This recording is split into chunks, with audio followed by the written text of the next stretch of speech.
Hey Dad, it's been 132 days since your passing, and I feel like I've learned a lot about myself. Namely, I've learned how to control my anxiety. Mind you, when I say control my anxiety, maybe the more correct term is living with my anxiety. See, being an artist is one of the weirdest professions. I don't know, there's just a lot of misconceptions about being an artist. Today, I think I wanted to share with you an unscripted... Today, I want to give you an unscripted explanation as to why you shouldn't be an artist.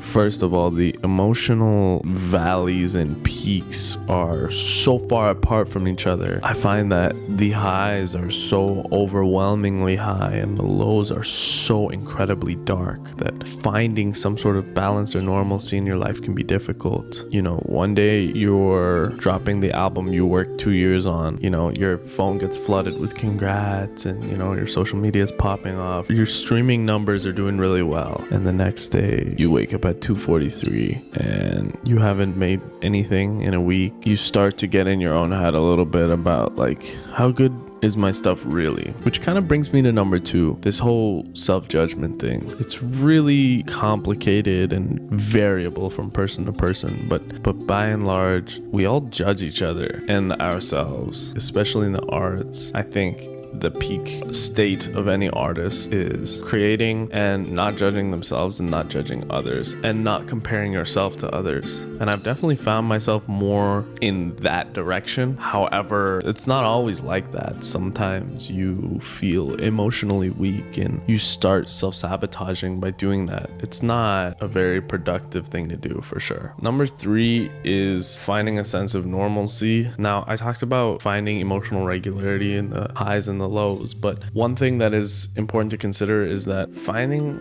consistency in your days is very difficult. Either you have to be a master planner and compartmentalize all the different things you need to get done, or you kind of or like me, you just sort of go through your days not entirely sure what you're gonna do until you do it. I like this way of doing it because I will generally have, let's say, 20 things to do that week, and I will just go about them pretty randomly depending on how I feel. Mind you, I try to knock out the most important things out of my way first. Finding a normal schedule, whether it's a sleep schedule or a work schedule, is not particularly easy. That comes with its perks, however. Being able to create whenever and wherever, which is an incredible skill to pick up.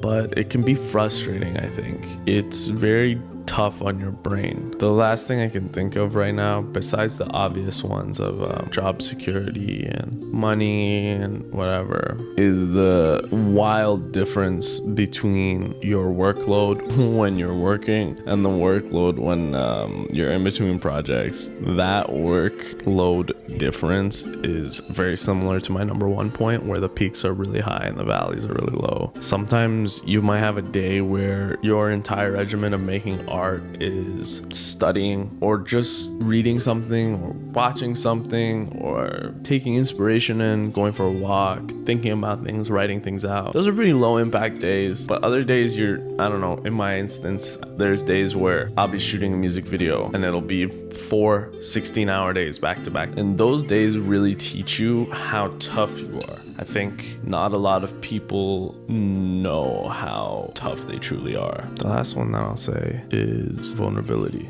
I think it takes a lot of courage to make art and put it out. So if you're not a courageous person, this isn't for you. That doesn't mean you need to be outgoing. That doesn't mean you need to be some sort of social butterfly. But if you do not have a heart of a lion somewhere deep in there, creating becomes really difficult. Often days you need to get up and pump yourself up and bang on your chest and say, I'm a good artist and I don't give a fuck what anybody says about me or my art. That's the kind of mentality you need to make great art. And then the courage it takes to put it out is compounded with the courage it takes to make it. Often it feels like exposing family secrets because it's so deeply personal and it comes from your life. So you need to be courageous enough to share it, and then also courageous enough to give it to people and not let that change your perspective and relationship with your art. Anyways, Dad, I really wanted to explain that to you. because being an artist is really difficult. Maybe not in the most obvious ways. It takes its toll on your body. Being an artist is sort of like being an athlete. Unless you set up ways to be sustainable, there's a level of explosivity, sort of like a basketball player going up to dunk the ball. I think you can't become too reliant on the explosiveness of your art, meaning you can't stay up and party too hard. You can't